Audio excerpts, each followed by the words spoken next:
Well, let's recap on the Rolling Stones. How did you all get together in the first place? I think they all met in clubs in London, jazz clubs. Actually, I answered an advert for a bass player, that's all.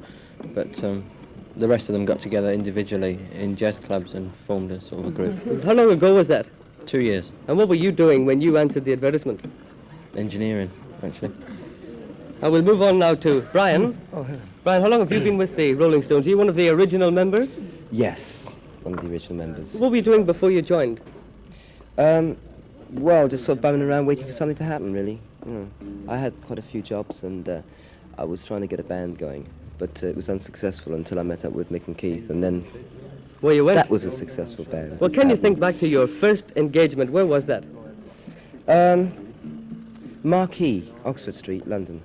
And may I ask how much you got paid for that assignment? 20 quid, which was good because 6 months later we were still working for 10 quid.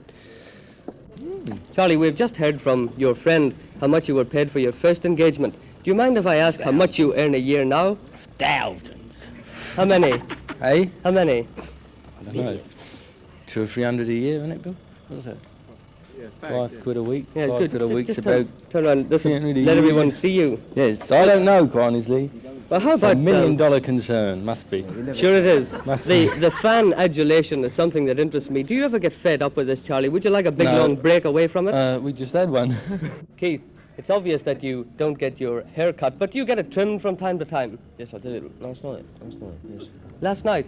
Certainly grown a lot since then. What sort of brand image do you feel your group presents to the average mums and dads of Britain? 57 varieties.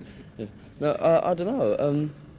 Well, does this exercise you in any way? Are you interested in this type of thing? Not really. I'm not interested in images, no. Thanks. Now I'll have a word with Mick, the vocalist. One thing I'd like to ask you, Mick, this is your television appearances. We get correspondence in the papers here from time to time about miming. Our television yes. columnists refer to it. How do you feel about miming? Do you think it's a bit of a cheat? I don't think it's a cheat because everybody knows you're miming. How do they know?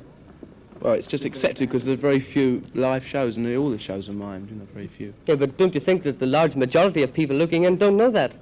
No, I think nearly the large majority of people do know that. Well, are you happy enough to mime, or would you prefer to be singing? Well, I'd like to sing, but you've got to understand that the problems of doing a show such as the ones you see, with about 8 acts on, and doing them all live will take an immense amount of rehearsal. Yeah. Really, for a live show, such as there used to be some years ago, it would take 3 days rehearsal, and a show that's mimed only takes an afternoon. So the television people and everybody else concerned rather do a mimed show. I agree. Finally, Mick, how do you compare your group with the Beatles? I don't know. How do you compare it with the Beatles? I don't compare it at all. There's no point. Well, let's get right down to brass tacks. Do you think you're better than they are?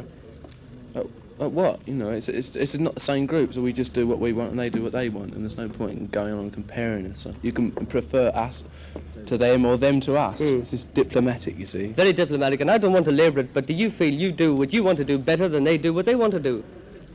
Yes. Probably. I don't know. I don't know what they want to do, you see. Very diplomatic.